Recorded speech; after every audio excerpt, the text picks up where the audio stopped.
ముందు ఎవరైతే media friends ఈ ఇమీడియట్గా రిలీజ్ చేసిన ఈ ప్రెస్ ఇన్విటేషన్కి ఇంత హ్యూజ్ నెంబర్స్లో షో అప్ చేసినారో వాళ్ళందరికీ మేము థ్యాంక్ఫుల్గా ఉన్నాము, కృతజ్ఞతలు తెలియజేస్తున్నాము.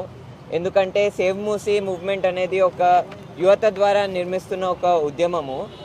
మూసీ నదికి సంబంధించి లేకపోతే గతంలో కాంచగచ్చిబౌలి, దామగుండం ఇట్లా రకరకాల అంశాల పట్ల మేము యువత అందరం కలిసి పర్యావరణానికి సంబంధించిన సమస్యలు మరియు సమాజానికి సంబంధించిన సామాజిక సమస్యలు వీటినన్నిటిని అడ్రస్ చేస్తున్న టైంలో ఇంత భారీగా మాకు మీడియా మద్దతు ఇవ్వడము, మీడియా ఫ్రెండ్స్ యాంప్లిఫై చేయడము మా వాయిసెస్ని మేము గ్రేట్ఫుల్ ఉన్నాము మరియు థ్యాంక్ఫుల్ ఉన్నాము మీడియా మిత్రులందరికీ. ఈ ప్రెస్ మీట్ స్టార్ట్ చేసే ముందు, ఈ ప్రెస్ ఇంటరాక్షన్ స్టార్ట్ చేసే ముందు మేము ఒక చిన్న కల్చరల్ రెసిస్టెన్స్ని, అంటే మాది ఏదైతే నినాదం ఉందో, మాది ఏదైతే ఆలోచన విధానం ఉందో మూసీకి సంబంధించి ఒక కల్చరల్ రెసిస్టెన్స్ని మీ అందరి ముందు చూపించి దాని తర్వాత స్టార్ట్ చేద్దాం అనుకుంటున్నాము. మేము ఒక సాంగ్ని సేవ్ మూసీ మూవ్మెంట్ తరపున మొన్న జరిగిన ఒక మ్యూజికల్ ఈవెంట్లో కూడా ప్రజెంట్ చేయడానికి ప్రయత్నించినాము. గొంతు విప్పు పిడికిలెత్తు పోదాం పదక్కో మనం పోదాం పదన్నా, గొంతు విప్పు పిడికిలెత్తు పోదాం పదక్కో మనం పోదాం పదన్నా, అరే గొంతు విప్పు పిడికిలెత్తు పోదాం పదక్కో మనం పోదాం పదన్నా, గొంతు విప్పు పిడికిలెత్తు పోదాం పదక్కో మనం పోదాం పదన్నా. మూసీ ప్రాజెక్టు డిపిఆర్ ఏడవున్నదో మనం చూద్దాం పదక్క, మూసీ ప్రాజెక్టు డిపిఆర్ ఏడవున్నదో మనం చూద్దాం పదక్క, మూసీ నీళ్ళ శుభ్రత మరి ఎట్లా జరుగునో మనం చూద్దాం పదక్క, మూసీ నీళ్ళ శుభ్రత మరి ఎట్లా జరుగునో మనం చూద్దాం పదక్క, మూసీ చెట్ల రక్షణ మరి ఎట్లా జరుగునో మనం చూద్దాం పదక్క, మూసీ చెట్ల రక్షణ మరి ఎట్లా జరుగునో మనం చూద్దాం పదక్క, మూసీ మట్టి రక్షణ మరి ఎట్లా జరుగునో మనం చూద్దాం పదక్క, మూసీ మట్టి రక్షణ మరి ఎట్లా జరుగునో మనం చూద్దాం పదక్క, పేద ప్రజల బతుకులు మరి ఎట్లా మారేనో మనం చూద్దాం పదక్క, పేద ప్రజల బతుకులు మరి ఎట్లా మారేనో మనం చూద్దాం పదక్క, పేద ప్రజల బతుకులు మరి ఎట్లా మారేనో మనం చూద్దాం పదక్క, పేద ప్రజల బతుకులు మరి ఎట్లా మారేనో మనం చూద్దాం పదక్క. లెక్కలే చెప్పకుండా లెక్కలే చెప్పకుండా లెక్కలే చెప్పకుండా లెక్కలే చెప్పకుండా లెక్కలే చెప్పకుండా లెక్కలే చెప్పకుండా కాగితము పెట్టకుండా కాగితము పెట్టకుండా కాగితము పెట్టకుండా కాగితము పెట్టకుండా ప్రజలతోని చర్చించక ప్రజలతోని చర్చించక ప్రజలతో చర్చించకుండా ప్రజలతో చర్చించకుండా ఎట్లా చేస్తారో మనం చూద్దాం పదక్క, మూసీ ప్రాజెక్టు డిపిఆర్ ఏడవున్నదో మనం చూద్దాం పదక్క, చూద్దాం పదక్క. సో అది ఈ పాటతో మేము చెప్పాలనుకుంటున్న అన్ని విషయాలు కవర్ అయిపోయినాయి. మరీ ముఖ్యంగా ఈరోజు మేమందరము సేవ్ మూసీ మూవ్మెంట్ తరపున రావడానికి మేజర్ కారణం ఏంటంటే, సేవ్ మూసీ మూవ్మెంట్ 2024లో స్టార్ట్ అయింది. ఎందుకు స్టార్ట్ అయిందంటే, బిలాల్ భాయ్ గత 30 సంవత్సరాల నుంచి, బిలాల్ భాయ్తో పాటు చాలామంది యాక్టివిస్టులు 30 సంవత్సరాల నుంచి మూసీ నది మీద ఏదైతే డెమాలిషన్ జరుగుతున్నాయో, మూసీ నది పేరు చెప్పుకొని ఏవైతే మోసాలు ప్రభుత్వాలు చేస్తున్నాయో దానికి సంబంధించి 30 సంవత్సరాల నుంచి ఉద్యమాలు జరుగుతున్నాయి. సో 2024లో ప్రభుత్వము ఎటువంటి నోటీస్ ఇవ్వకుండా, ప్రభుత్వము అసలు ప్రజలతోని చర్చించకుండా, ప్రజలకి ఎటువంటి ఇన్ఫర్మేషన్ ఇవ్వకుండా దగ్గర 300 మంది ప్రజల ఇల్లులను కూల్చేసింది చాదర్ఘాట్ ఆ ప్రాంతంలో. అప్పుడు మేము దామగుండం గురించి ఉద్యమం చేపట్టుతున్నప్పుడు ప్రభుత్వము మేము మూసీల సుందరీకరణ చేస్తున్నాము, మూసీల పర్యావరణాన్ని రక్షిస్తున్నాము అని అన్నప్పుడు మేము అసలు వాస్తవాలు ఏమున్నాయో చూద్దాం పదా అని చెప్పి ఒక యాత్ర చేసినాం. అనంతగిరి కొండల నుంచి వాడపల్లి వరకు, నల్గొండ వరకు మేము ఒక యాత్ర చేసినాం. 5 రోజులు తిరిగినాం. తిరిగి అసలు మూసీ నది పరిస్థితి ఏందో పరిశీలించి దాని తర్వాత యువత అందరినీ ఏకం చేసుకొని, ఇప్పుడు దగ్గర మా దగ్గర 371 మంది యువత ఉన్నారు వాలంటీర్స్. సేవ్ మూసీ మూవ్మెంట్లో there are around 371 volunteers across Telangana. కొంతమంది బెంగళూరు నుంచి ఉన్నారు, కొంతమంది ఢిల్లీ నుంచి ఉన్నారు. అండ్ ఈ వాలంటీర్స్ ఎవరైతే ఉన్నారో ఉత్తగా ఏంటి ఎవరో అన్ఎంప్లాయిడ్ యూత్ అనే జడ్జ్మెంట్లో లేదు. మా వాలంటీర్స్లో నల్సర్ స్టూడెంట్స్ ఉన్నారు, మా వాలంటీర్స్లో జియాలజిస్టులు ఉన్నారు, అర్బన్ ప్లానింగ్ ఎక్స్పర్ట్స్ ఉన్నారు, బయట దేశాల్లో వెళ్ళి చదువుకొని వచ్చిన అర్బన్ ప్లానింగ్ ఎక్స్పర్ట్స్ ఉన్నారు, హార్వర్డ్ లాంటి యూనివర్సిటీలో చదువుకున్న ఎక్స్పర్ట్స్ ఉన్నారు. సో సేవ్ మూసీ మూవ్మెంట్ అనేది ఒక డైవర్స్ రిచ్ ఇంటలెక్చువల్ స్పేస్. అంటే ఎవరైతే యూత్ లెడ్ ఇంటలెక్చువల్స్ ఉన్నారో తెలంగాణలో మ్యాక్సిమం మంది పర్యావరణానికి సంబంధించి నాలెడ్జ్ ఎవరికైతుందో, పాలసీకి సంబంధించి ఎవరికైతే నాలెడ్జ్ ఉందో, మేమందరం ఒక ప్లాట్ఫామ్ మీదకి వచ్చి అసలు మూసీ నదికి కావాల్సిన ప్లాన్ ఏంటి, మూసీ నది మీద జరగాల్సిన అంశాలు ఏందనేది ఒక ఉద్యమాన్ని నిర్మించడానికి ట్రై చేస్తున్నాం. సో ఇదే అంశానికి సంబంధించి చాలా రకాల యాక్షన్స్ని మేము తీసుకున్నాము. గతంలో మూసీ మ్యూజియం అని చెప్పేసి 2025 సెప్టెంబర్ ఆ టైంలో మేము ఒక మ్యూజియంని కట్టినాం. మూసీ నది మీద ఇప్పటి వరకు ప్రభుత్వాలు ఎన్ని మోసాలు చేసినాయి, ఏ సంవత్సరంలో చేసినాయి, ఎన్ని కోట్లు ఖర్చు పెట్టినాయి, ఏ ముఖ్యమంత్రి ఉండే ఆ టైంలో, ఏ పార్టీ గవర్నమెంట్లో ఉండే, అసలు వాళ్ళు చేస్తామన్నది ఏంది, జరిగింది ఏంది, ఇవన్నీ కలుపుకొని ఇక్కడనే లక్డికపుల్లో ఒక మ్యూజియం కట్టినాం. దాంట్లో భారీ సంఖ్యలో యువత, ఇంకా మీరందరు జర్నలిస్ట్ ఫ్రెండ్స్ కూడా చాలా భారీ సంఖ్యలో దానికి మంచి రెస్పాన్స్ ఇచ్చారు. అదొక్కటే కాకుండా మేము గాలి మాటలు మాట్లాడట్లేం. సేవ్ మూసీ మూవ్మెంట్ తరఫున మేము గత 2024 నుంచి ఇప్పటి వరకు రకరకాలుగా క్లీనప్ డ్రైవ్లు చేస్తున్నాం. అక్కడ మూసీ నది ప్రాంతంలో ఉన్న చెత్తను ఎత్తుతూ మా రెసిస్టెన్స్ని, మా వ్యతిరేకతని ప్రభుత్వం మీద చూపిస్తున్నాము. మా వ్యతిరేకత కేవలము ఏంటి, ఒక చెత్త ఎత్తడమో లేకపోతే ఒక పాట పాడడమో అక్కడనే ఆగలేదు. మీరు ఇక్కడ చూస్తుర్రు, ఇవన్నీ పత్రాలు ఎట్లా కలెక్ట్ చేసినాము, ఇవన్నీ కాగితాలు ఎట్లా కలెక్ట్ చేసినాము. Save Musi movement is a movement which holds so many young intellectuals. Telangana వ్యాప్తంగా ఎవరైతే యువతకి ఇంటెలెక్చువల్ అండర్స్టాండింగ్ ఉందో, పాలసీ మేకింగ్కి సంబంధించి ఐడియా ఉందో, ఎన్వైర్మెంటల్ ఎక్స్పర్ట్స్ ఉన్నారో యూత్లో, వాళ్ళల్లో భారీ సంఖ్యలో ఎక్కువ మంది మా సేవ్ మూసీ మూవ్మెంట్తో అసోసియేట్ అయి ఉన్నారు. సో మాకు ఈ మూసీ రివర్ మీద రివర్ ఫ్రంట్ జరుగుతుందని ఇన్ఫర్మేషన్ తెలిసినప్పటి నుంచి ఇప్పటి వరకు మేము మేజర్గా దృష్టి పెడుతున్న అంశాలు ఏంటంటే రీసెర్చ్. అసలు వాస్తవంగా ప్రభుత్వము ఒక మాట చెప్తుంది మూసీ నది మీద పునర్జీవనము అని, మూసీ నది మీద రివర్ ఫ్రంట్ అని. మరి వాస్తవానికి మూసీ నదికి కావాల్సింది ఏంటి అని గ్లోబల్గా, అంటే ప్రపంచవ్యాప్తంగా ఇప్పటివరకు ఎన్ని రివర్ ఫ్రంట్లు జరిగినాయి, మన భారతదేశంలో ఎన్ని రివర్ ఫ్రంట్లు జరిగినాయి, ఆ రివర్ ఫ్రంట్ల వల్ల వచ్చిన లాభాలు ఏంది, వచ్చిన నష్టాలు ఏంది, ఏదన్నా ఆర్థిక లాభాలు జరిగినాయా, ఇవన్నిటిని పరిశీలించినాం. సో దాంట్లో భాగంగానే మేము ఇప్పుడు ఒక ఎండ్ స్టేజ్కి వచ్చినాం. మా రీసెర్చ్ ఒక ఎండ్ స్టేజ్కి వచ్చింది. ఈ ఎండ్ స్టేజ్కి వచ్చేటప్పుడు మేము యాక్చువల్ ఒక రిపోర్ట్ విడుదల చేయాలి. మూసీ నదికి సంబంధించి మా స్టాండ్ ఏందని ఒక రిపోర్ట్ విడుదల చేయాలి. 2024 నుంచి ఇప్పటి వరకు అదే పని మీద ఉన్నాం. కానీ ఇప్పుడు ఇమీడియట్గా ఈ ప్రెస్ రిలీజ్ ఎందుకు విడుదల చేసినాం అంటే, ఆ రిపోర్ట్ కంటే ముందు, ఎందుకంటే మీరందరూ మొన్న చూసిర్రు, ముఖ్యమంత్రి గారు ఆ వేటు న్యూస్ సమ్మిట్లో చాలా బ్యూటిఫుల్ కమెంట్స్ చేసిండు.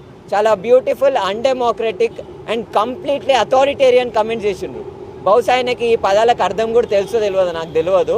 అథారిటేరియన్ అంటే రాజరికం, ఏదైతే రాజులు దొరలు ఉంటారో వాళ్ళది ఏదైతే స్వభావం ఉంటుందో ఆ స్వభావంతో పెద్ద పెద్ద డైలాగులు మాట్లాడిండు. ఆ డైలాగులు విన్న దాని తర్వాత as constitutional upholders, as constitutional values believers, as the people who follow the law of this country, who follow the law of this land, మేము డెఫినెట్గా మనం ఈ ప్రభుత్వాన్ని లీడ్ చేస్తున్న ఈ ముఖ్యమంత్రికి ఒక ఇంపార్టెంట్ రెస్పాన్స్ని ఇవ్వాలనే ఇంటెన్షన్ తోటి ఈరోజు మేము ఇక్కడికి గ్యాదర్ అయినాము. గ్యాదర్ అయ్యి ఏదో ఏంటి జస్ట్ కమెంట్స్ చేయడమే కాదు, వాస్తవానికి ఫ్యాక్ట్స్ ఏమున్నాయి, వాళ్ళు కొన్ని అంశాలను లేవనెత్తిండ్రు. ఏంటిది, మూసీ నది మీద ఉన్న వాళ్ళందరూ ఎంక్రోచర్స్, వాళ్ళు మూసీ నదిని డిస్ట్రాయ్ చేస్తామంటే మేము ఎట్లా ఊకుంటాం, మేము ఇల్లులు కూలగొడతాం వాళ్ళది అని కమెంట్ చేసిండు. మళ్ళీ వాళ్ళు వెళ్ళిపోవాలి, ఎంత జల్ది అయితే అంత జల్ది వెళ్ళిపోవాలి. ఒక ఎగ్జాంపుల్ తీసుకున్నాడు. చరిత్రలో అంట మస్తు వార్లు జరుగుతాయంట.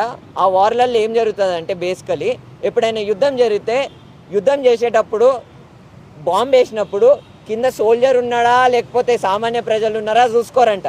యుద్ధం జరిగేటప్పుడు ఈయన ఏ యుద్ధం చదివిండో తెలియదు, కానీ మేము హిస్టరీ చదువుకున్నాము. ఏ యుద్ధంలో అట్లాంటి నీతి ఉండదు. ఈయన పాపం తప్పు సబ్జెక్ట్ చదివిండు, తప్పు సిలబస్ చదివిండు. ఎప్పుడైనా యుద్ధం జరిగినప్పుడు దానికి కొన్ని ప్రిన్సిపల్స్ ఉంటాయి. మీరు ఇప్పుడు చూస్తారు, యుక్రెయిన్లో వేరే చోట్లలో వార్ జరిగినప్పుడు సివిలియన్స్ని డ్యామేజ్ చేయొద్దని కొన్ని నోటిఫికేషన్స్ ఇస్తారు. ఇరాన్ మీద వార్ జరిగినా కానీ, సౌదీ అరేబియా వార్ జరిగినా కానీ ముందే చెప్తారు, అరే మేము ఇక్కడ బాంబు వేస్తున్నాం, ఎవాక్యువేట్ చేయండి అని. ఇట్లుంటాయి. ఈయన ఏ పుస్తకాలు చదువుతున్నా, ఏం మాట్లాడుతున్నా ఆయనకు తెలుసో తెలియదో, కానీ వారికి ఒక సిద్ధాంతం ఉంటుంది, వారికి కొన్ని వాల్యూస్ ఉంటాయి. ఆ ఎగ్జాంపుల్ని పేద ప్రజల ఇల్లుల మీద పెట్టడం కంప్లీట్లీ అథారిటేరియన్, కంప్లీట్లీ అన్లాఫుల్. ఇదే మాటని మీ ముందు పెడుతూ కొన్ని ఇంపార్టెంట్ అంశాలు ఉన్నాయి దీనికి సంబంధించి. ఏంటంటే, మూసీ నదిలో రివర్ ఫ్రంట్ కట్టడం చాలా అవసరమైన విషయము. మూసీ నదిలో రివర్ ఫ్రంట్ కడితే మన దేశ భవిష్యత్తు మారిపోతుంది, మన రాష్ట్ర భవిష్యత్తు మారిపోతుంది, మన రాష్ట్రం రైజ్ అవుతుందని మన ప్రభుత్వం కొన్ని డైలాగులు కొడుతుంది. కాబట్టి అసలు ఈ మూసీ నదికి సంబంధించి Musi river front development corporation limited అని ఒక సపరేట్ గవర్నమెంట్ లెడ్ కార్పొరేషన్, అది ప్రభుత్వమే నిర్మించిన ఒక స్పెషల్ వెహికల్. అది వాళ్ళు తయారు చేసిన ఒక పీపీటీలో ఉన్న అంశాలనే మేము అనలైజ్ చేసి ఒక పేపర్ని తయారు చేసినాం. ఇది మీ అందరికీ, జర్నలిస్ట్ ఫ్రెండ్స్ అందరికీ మేము ఇది షేర్ చేస్తాం. దీంట్లో మీకు ఇది ఏదైతే కనిపిస్తుందో, this is what the government is planning to do. అంటే ప్రభుత్వము మేము ఇన్ని రోజుల నుంచి మీకు ఒక పేపర్ చూపించాలి. యాక్చువల్లీ మీకు ఈ బండిల్ కనిపిస్తుందా, మీకు ఈ పేపర్ కనిపిస్తున్నాయా? ఇవన్నీ మూసీ నదికి సంబంధించి, మూసీ నది మీద జరిగే రివర్ ఫ్రంట్కి సంబంధించి తెలంగాణ వ్యాప్తంగా ప్రజలు సబ్మిట్ చేసిన ఆర్టీఐలు. అంటే ప్రజలు అడిగిన ప్రశ్నలు, మాకు కొంత ఇన్ఫర్మేషన్ కావాలి, మీరు రివర్ ఫ్రంట్ చేస్తున్నారు సరే చేసుకోర్రి, కానీ మాకు కొన్ని ప్రశ్నలకి జవాబులు చెప్పండి అని ఒక ఆర్టీఐ యాక్ట్ కింద వీళ్ళు కొన్ని ప్రశ్నలను అడిగారు. మేము వాటిని అన్నింటినీ కొలేట్ చేసి ఒక డాక్యుమెంట్ని తయారు చేసినాం. చూడుర్రి ఎన్ని ఆర్టీఐలు ఉన్నాయి. నిజానికి చెప్పాలంటే ఒక ఆర్టీఐ ఫైల్ చేసినప్పుడు 30 to 45 days మధ్యలో ప్రభుత్వం రెస్పాన్స్ ఇవ్వాలి. ఏదైతే కన్సర్న్ అథారిటీ ఉందో దానికి సంబంధించిన రెస్పాన్స్ని ఇవ్వాలి. ఇప్పటికీ ఇన్ని ఆర్టీఐలు ఫైల్ చేసి దగ్గర 50 రోజులు అవుతుంది, కానీ ఒక్క ఆర్టీఐకి కూడా రిప్లై ఇవ్వలేదు. ఎంఆర్డీసీఎల్ మరియు మన తెలంగాణ ప్రభుత్వము ప్రజాపాలన ఇవన్నీ మాట్లాడుతుంది కదా, మరి అటువంటప్పుడు ప్రజలేసే ప్రశ్నకి ప్రజలు చట్టానికి లోబడి చట్టం లోపలున్న ఆర్టీఐ యాక్ట్ని యూటిలైజ్ చేసుకొని డబ్బులు కట్టి 10 రూపాయలు డబ్బులు కట్టి, ఇన్ని ఆర్టీఐలు అంటే ఎంత డబ్బులు కట్టుంటారు వాళ్ళు? 1000-3000 దాకా కట్టుంటారు వాళ్ళు. ఇన్ని ఆర్టీఐలకి డబ్బులు కట్టి ప్రభుత్వానికి ప్రశ్నలు అడిగినప్పుడు, ఇన్ఫర్మేషన్ ఇవ్వమని అడిగినప్పుడు సమాచార హక్కుకి సంబంధించి ఎందుకు ఈ ఆర్టీఐలకి ప్రశ్నలకి జవాబు ఇవ్వలేదు ఎంఆర్డీసీఎల్? భయపడుతుందా? ఎంఆర్డీసీఎల్ ఏమైనా సీక్రెట్ స్కామ్ చేస్తుందా ఆఫీస్ లోపల? మరి సమాచారం బయట పెట్టాలి కదా. వీళ్ళు అడిగిన అంశాలు ఏంది? ఇప్పుడు ఒక సిటిజన్ అడిగిండు, ఆయన అడిగిన ప్రశ్నలు ఎందుకు కూడా చెప్పాలని అనుకుంటున్నాను. ఎందుకంటే MRDCL is acting like a scam office లెక్క పనిచేస్తుంది. ఇక్కడ ఈ సిటిజన్ ఏం అడిగిండు? ఎగ్జిస్టింగ్ సీవేజ్ సిస్టమ్ కండిషన్స్ ఏందో మాకు రిపోర్ట్ ఇవ్వరు. అంటే ఇప్పుడు మురికి నీళ్ళకి సంబంధించి మూసీ నది మీద మీరు ఏమైతే యాక్షన్స్ తీసుకున్నారో వాటికి సంబంధించి రిపోర్ట్ని అందజేయండి అని అన్నాడు. 2 పాయింట్లు ఏముంది? సీవేజ్ ట్రీట్మెంట్ ప్లాంట్లు, ఇప్పటి వరకు సీవేజ్ ట్రీట్మెంట్ ప్లాంట్లు ఎన్ని ఉన్నాయో దానికి సంబంధించిన రిపోర్ట్లు ఇవ్వమన్నాడు. Entry points of sewage into Musi river, ఏడేడికెళ్ళి సీవేజ్ నీళ్లు అంటే మురికి నీళ్ళు ఏడేడికెళ్ళి మూసీ నదిలో కలుస్తుంది, దానికి సంబంధించిన డీటెయిల్స్ ఇవ్వమన్నాడు.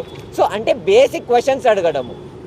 ఏదైతే ఎంఆర్డీసీఎల్ ఇప్పుడు అధికారంలో ఉండి ఏవైతే యాక్షన్స్ తీసుకుంటుందో దానికి సంబంధించిన సమాచారం అడగడం కూడా తప్పైపోయింది. ఇదొక క్వశ్చన్.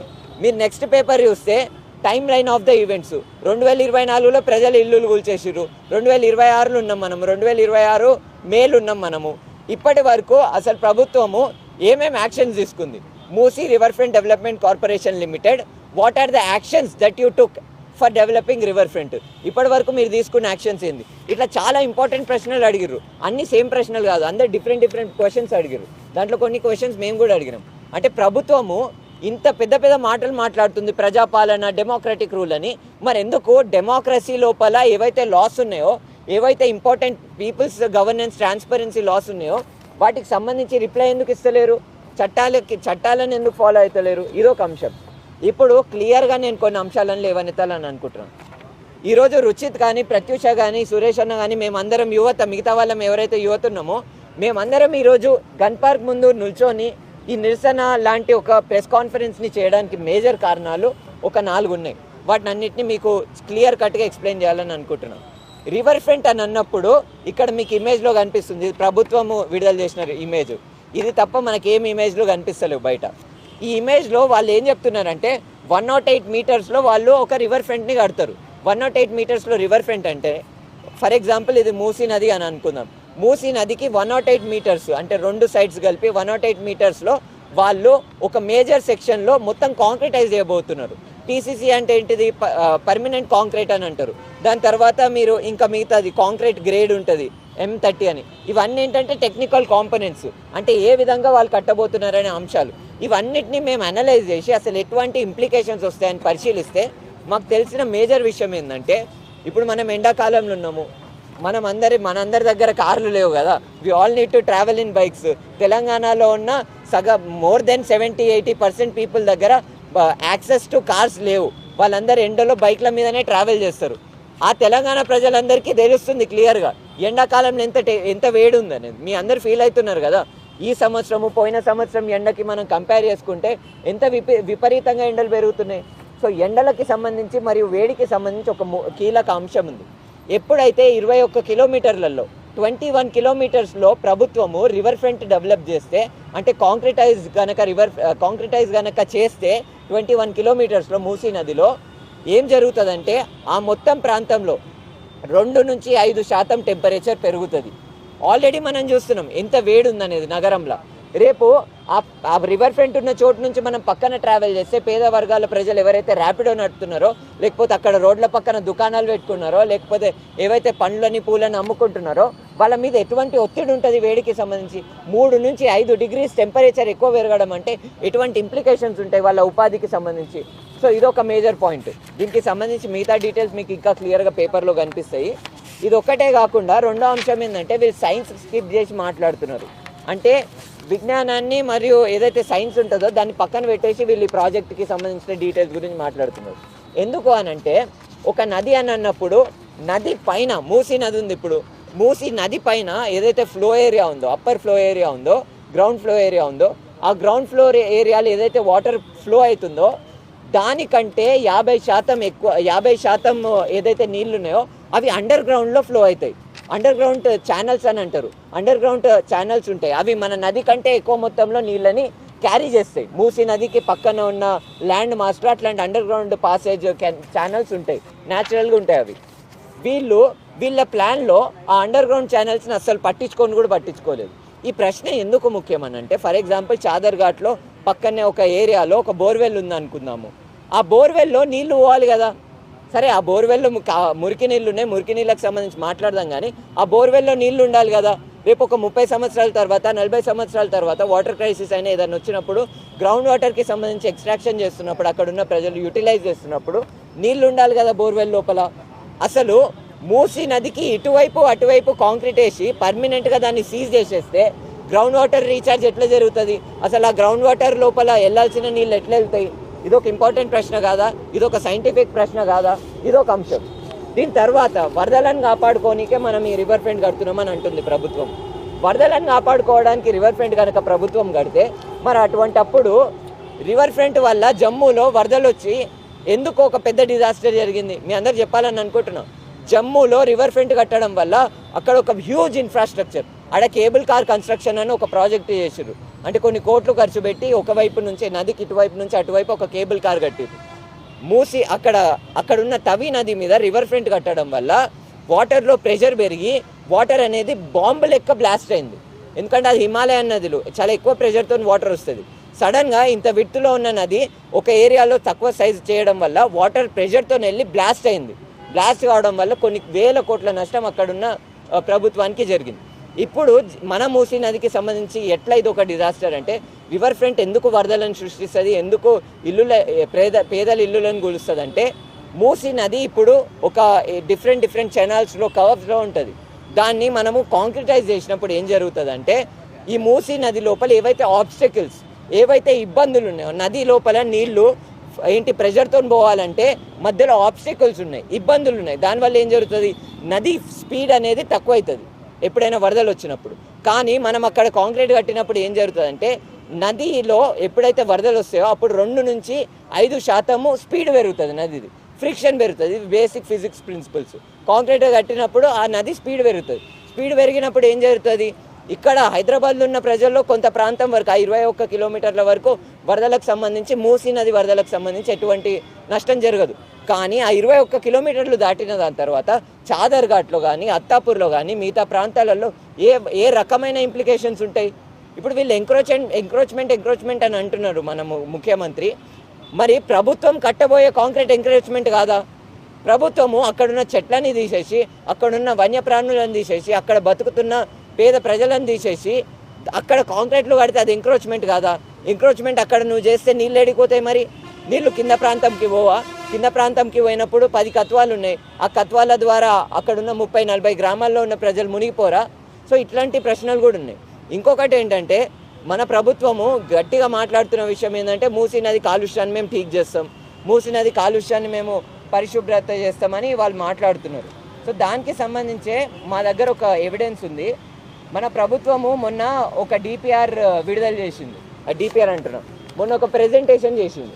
ఆ ప్రెజెంటేషన్లో దగ్గర 5 ప్రాజెక్టులని, అంటే ఇదే రివర్ ఫ్రంట్ ఏదైతే తెలంగాణలో కడతామని అంటున్నారో అదే రివర్ ఫ్రంట్ ప్రపంచవ్యాప్తంగా కొన్ని చోట్లలో ఉంది. వాటిని అన్నిటినీ చూపిస్తూ ఇవి మాకు ఇన్స్పిరేషన్, ఇవి మాకు స్ఫూర్తి అని పెట్టినాయి. కానీ భారతదేశంలో ఒకే ఒక్క ప్రాజెక్ట్ని వాళ్ళు స్ఫూర్తి అని పెట్టిరు, ఒకే ఒక్క ప్రాజెక్ట్ మాకు ఇన్స్పిరేషన్ అని పెట్టిరు. ఆ ప్రాజెక్ట్ పేరు ఏంటంటే సబర్మతి రివర్ ఫ్రంట్ ప్రాజెక్టు. గుజరాత్లో అహ్మదాబాద్లో ఉన్న సబర్మతి రివర్ ఫ్రంట్ ప్రాజెక్ట్ని వాళ్ళు ఏమన్నారంటే మాకు గ్లోబల్ ఇన్స్పిరేషన్ ఇది అని అన్నారు. సో ఆ సబర్మతి ప్రాజెక్ట్కి సంబంధించి వాస్తవాలను మీ ముందు పెట్టాలని అనుకుంటున్నాం. ఇక్కడ మీరు కనుక డేట్ చూస్తే సబర్మతి రివర్ ఫ్రంట్ ప్రాజెక్టు కట్టింది ఎప్పుడు 2013లో దాని ఫినిష్ అయిపోయింది ప్రాజెక్టు. దాని కన్స్ట్రక్షన్ 2005లో స్టార్ట్ అయింది. మీకు ఇప్పుడు ఇది ఏదైతే ఆర్టికల్, ఇది ఇప్పుడు ఏదైతే లెటర్ చూపిస్తున్నానో ఈ లెటర్ 2019లో ఇది ఒక report published by many experts. అక్కడున్న ఏదైతే హైకోర్టు ఉందో హైకోర్టు ఆదేశాలు ఇస్తే అసలు ఈ సబర్మతి రివర్ ఫ్రంట్ ప్రాజెక్టు పరిస్థితి ఏంది, నిజంగా ఇది నీళ్ళని సాఫ్ చేసిందని గుజరాత్ హైకోర్టు ఒక ఆదేశం ఇస్తే అక్కడున్న పర్యావరణ కార్యకర్తలు అందరూ కలిసి ఒక సైంటిఫిక్ స్టడీ చేసినారు. ఆ సైంటిఫిక్ స్టడీలో తేలిన అంశాలు ఏందో మీకు చెప్తా చూడండి, మీరు ఒకసారి చూసుకోండి. లెవెల్స్ చూడండి మీరు ఒకసారి, అన్నీ ఎక్స్ట్రీమ్లీ పొల్యూటెడ్. ఈ స్టడీని, ఈ లెక్కలని కనుక మనం కన్సిడర్ చేస్తే భారతదేశంలోనే అత్యంత కాలుష్యమైన నది లిస్టుని మనం తీస్తే, లేటెస్ట్ లిస్టుని తీసినా కానీ 2వ స్థానంలో సబర్మతి ఉంది. 2005లో కన్స్ట్రక్షన్ స్టార్ట్ అయింది, 2013లో దాన్ని ఇనాగరేట్ చేసిర్రు.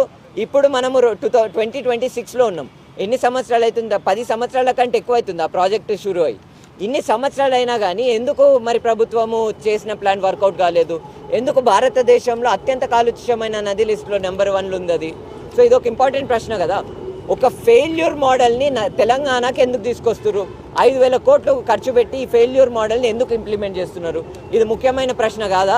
సబర్మతి మోడల్ అనేది ఒక ఫెయిల్యూర్ మోడల్. దాన్ని మీరు ముద్దుగా పీపీటీలో పెడితే ఏం పిచ్చోళ్ళు అనుకుంటున్నారా? యువతకి చదువు రాదా? మా అందరికీ బేసిక్ సెన్స్ లేదా? మేము రీసెర్చ్ చేయలేమా? ఆడికి పోయినాం మేము. ఆడికి వెళ్ళి అసలు సబర్మతికి సంబంధించిన ఫ్యాక్ట్స్ ఏందని పరిశీలిస్తే మాకు ఈ పేపర్ దొరికింది. ఈ పేపర్లో ఏముంది? క్లియర్గా ఈ పేపర్లో ఉన్న సైంటిఫిక్ స్టడీస్, సైంటిఫిక్ రిపోర్ట్స్ని మనం చూస్తే బిఓడి లెవెల్స్, పిహెచ్ లెవెల్స్, మిగతా లెవెల్స్ అన్నిటిని మనం చూస్తే ఎక్స్ట్రీమ్లీ పొల్యూటెడ్. ఎంత పొల్యూటెడ్ అంటే లాస్ట్ ఇయర్ ఏం జరిగిందంటే ఆడ మన కేంద్ర ప్రభుత్వం కిందట ఒక కాంపిటీషన్ పెడదామనుకురు, స్విమ్మింగ్ పోటీ పెడదామనుకురు. ఆ స్విమ్మింగ్ పోటీలో వాళ్ళు ఏం ప్లాన్ చేశారంటే సబర్మతి కాడ కాంక్రీట్ ఉంది కదా, దీని లోపల మనము ఈత కొట్టే పోటీ పెడదామని అనుకున్నారు. కానీ రేపు ఈవెంట్ జరుగుతుంది అంటే ఈరోజు వాళ్ళు వెనక్కి తగ్గి ఐఐటి గాంధీనగర్లో ఆ ఈవెంట్ పెట్టాల్సి వచ్చింది. ఎందుకు పెట్టాల్సి వచ్చిందని అడిగితే sports chairman, Gujarat sports chairman ఈ స్టేట్మెంట్ ఇచ్చిండు.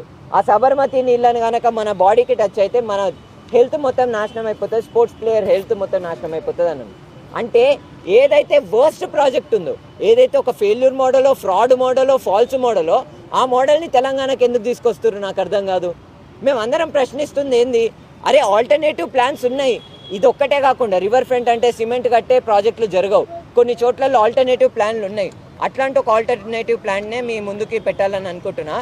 ఇది ecological guidelines and recommendations prepared by citizens of Pune. పూణేలో ఉన్న ప్రజలు ఈ డాక్యుమెంట్ని తయారు చేసినారు. దగ్గర 2 సంవత్సరాలు కష్టపడి అక్కడున్న నదికి సంబంధించి అసలు అవసరమైన అంశాలు ఏంది, అక్కడ కూడా రివర్ ఫ్రంట్ కడతామని అంటే అసలు రివర్ ఫ్రంట్ కాదు మనకు కావాల్సిందని చెప్పి వాళ్ళు ఈ డాక్యుమెంట్ని తయారు చేసినారు. మేము ఈ డాక్యుమెంట్ని పంపించినాం ప్రభుత్వానికి ఈమెయిల్ రూపంగా, మస్తు ప్లాట్ఫామ్స్లో. ఇప్పటికే చెప్తున్నాము, మీ దగ్గర ప్రింటింగ్ కాస్ట్కి డబ్బులు లేకపోతే మేము ఇస్తాం, తీసుకోర్రి.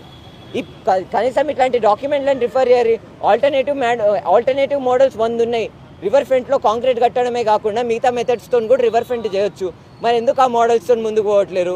ఇవే అంశాలను మేము మళ్ళీ లేవనెత్తడానికి ట్రై చేస్తున్నాం. ఇదొక్కటే కాకుండా మూసీ నదికి సంబంధించి ఇదొక పెద్ద ఫ్రాడులెంట్ ప్రాజెక్టు. ప్రభుత్వం ఇంటెన్షన్ ఏందో అయితే మనకి మీడియాలో చెప్తున్నారు వాళ్ళు, మేము మూసీ నదిని సాఫ్ చేస్తాము, మూసీ నదిలో నీళ్ళని క్లీన్ చేస్తాము, ఇవన్నీ మాటలు మాట్లాడుతున్నారు. కానీ మేము వాస్తవంగా వాళ్ళు ఇచ్చిన పేపర్స్ని చదివితే మాకు అర్థమైన విషయం ఏంటంటే ఈ మూసీ రివర్ ఫ్రంట్ ప్రాజెక్ట్ ఏదైతుందో ఇదొక ఫాల్స్ మోడల్. అంటే తెలంగాణ ప్రజల డబ్బులు వృధా అయితే తప్ప ఈ ప్రాజెక్ట్ జరిగితే మనకు ఎటువంటి లాభం జరగదు. వాళ్ళ ఏదైతే ఇంట్రెస్ట్ ఉందో మూసీ నది నీళ్ళని సాఫ్ చేయాలనేది ఇది కరెక్టే.